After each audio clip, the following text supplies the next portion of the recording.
Uno de los lugares míticos y de los mejores del jazz en Madrid y en España es el Boggy Jazz, de un hombre, es un bon vivant, un revolucionario, está medio loco, es del Atleti, le gustan los toros, Dick Armstrong, que nos acompaña, gracias, y que cumple 10 años el Boggy, ahora en julio, sí. Para lo cual tienes algo especial.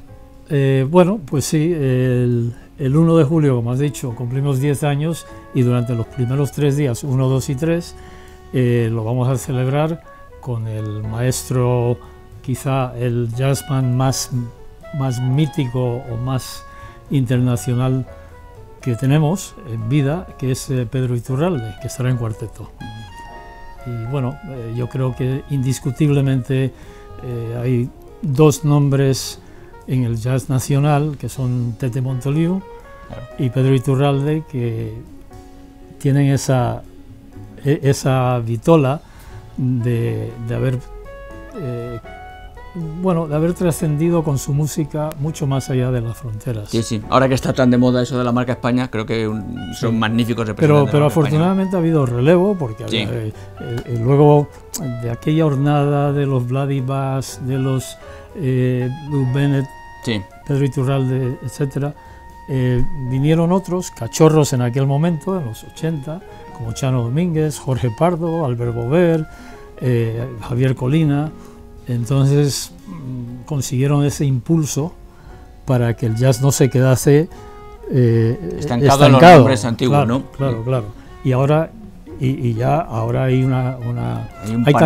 cantera porque hay grupos jóvenes que están haciendo cosas muy interesantes, o sea que no que no hay futuro. No hay hambre en el mundillo del jazz, no hay hambre. Y no sé si has pasado hambre a lo largo de tu larga trayectoria, pero vamos a hablar del Boggy. ¿Por qué te dio la locura esta de meterte en ese lío, en un sitio que tú ya habías dedicado a otras cosas? Bueno, es una pregunta que se me hace muy a menudo. Ya. Y es muy original. Claro, no, y yo digo la verdad, no lo sé, es que no lo sé. A mí me pregunta mucha gente, ¿cómo llegaste al jazz? Y yo la contestación más sencilla y más auténtica es que yo no llegué al jazz, el jazz llegó a mí.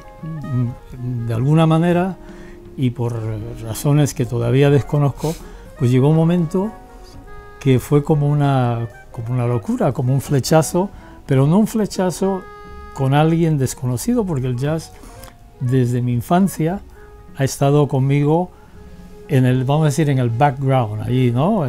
Sí. como algo de fondo, algo que estaba allí, pero al mismo tiempo y simultáneamente, pues mis orejas musicales en la infancia era pues la Sonora Matancera, Benny Moré, todo lo afrocaribeño, porque yo me caí del árbol en Panamá, de madre panameña, padre gringo que le llamamos allí, de Pensilvania.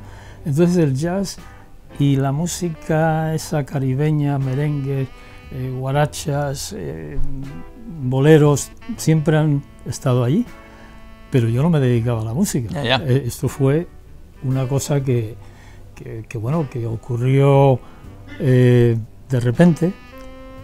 Y lo que sí sé es que cuando decidí que iba a adaptar el local, acondicionarlo, insonorizarlo, etcétera, para poder programar música en vivo, francamente tuve un momento allí de duda de si programaba flamenco o jazz. Y yo sé que esto suena muy extraño, ¿no?, lo del flamenco, porque no soy un forofo del flamenco, no soy aficionado, pero bueno, de repente escuchas a Caracol o así y dices, ¿qué hay aquí? Te estremece. Y te metes en un local donde hay flamenco y dices, aquí está pasando algo, y te Las agarra, fibras ¿no? sensibles Lo que pasa es mueven. que al estar en esa disyuntiva, ¿qué hago? ¿Programo flamenco, programo jazz? Digo, en las dos cosas me considero un analfabeto, quiero decir, no soy un experto ni mucho menos.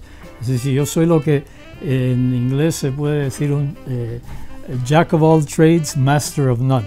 O sea, que toco muchos palos, pero no soy experto en ninguno. Y entonces al final dije, vamos a ver, tú ni eres de Utrera, ni de Jerez de la Frontera, ni soniquete te suena pero no lo tienes. Digo, vamos al jazz. Y descolgué el teléfono y llamé al Cifu, a nuestro recientemente desaparecido y queridísimo Cifu, a quien yo conocía, pero no teníamos una relación íntima. Yo lo conocía como cliente mío de cuando tenía restaurante en el mismo local de Barquillo, y Cifu estaba con una multinacional, traía músicos, etcétera, y luego pues tenía yo creo que no había empezado con jazz entre amigos, fue antes del 87, y entonces fue la primera persona que llamé y le dije, mira, voy a adaptar el local, voy a hacer una inversión importante para poder programar música, y he decidido programar jazz.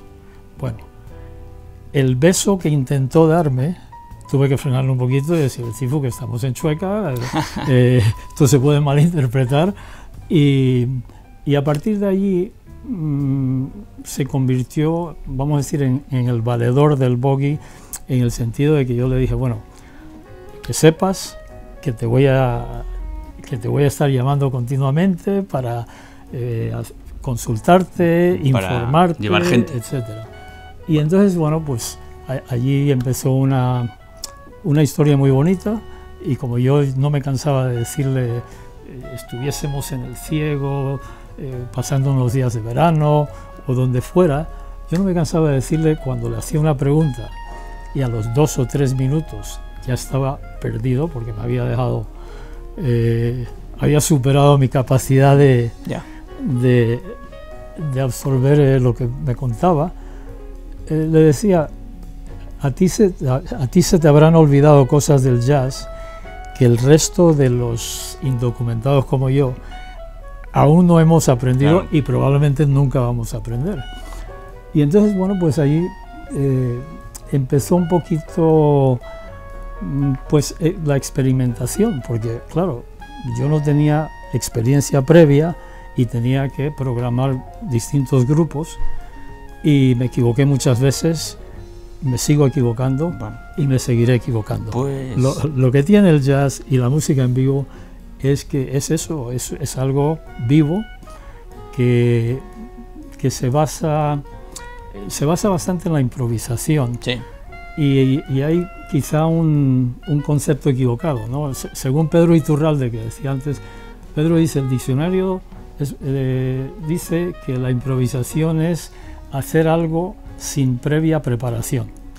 Bueno, puede que sea así, y quizá los políticos hacen eso, pero los músicos de jazz no. Los músicos de jazz hacen lo que él indica que es una creación espontánea musical, una creación espontánea musical, pero sobre una rítmica armónica que luego tienes tú que saber los acordes, la música, el tiempo que le das, y eso ocurre quizá de manera más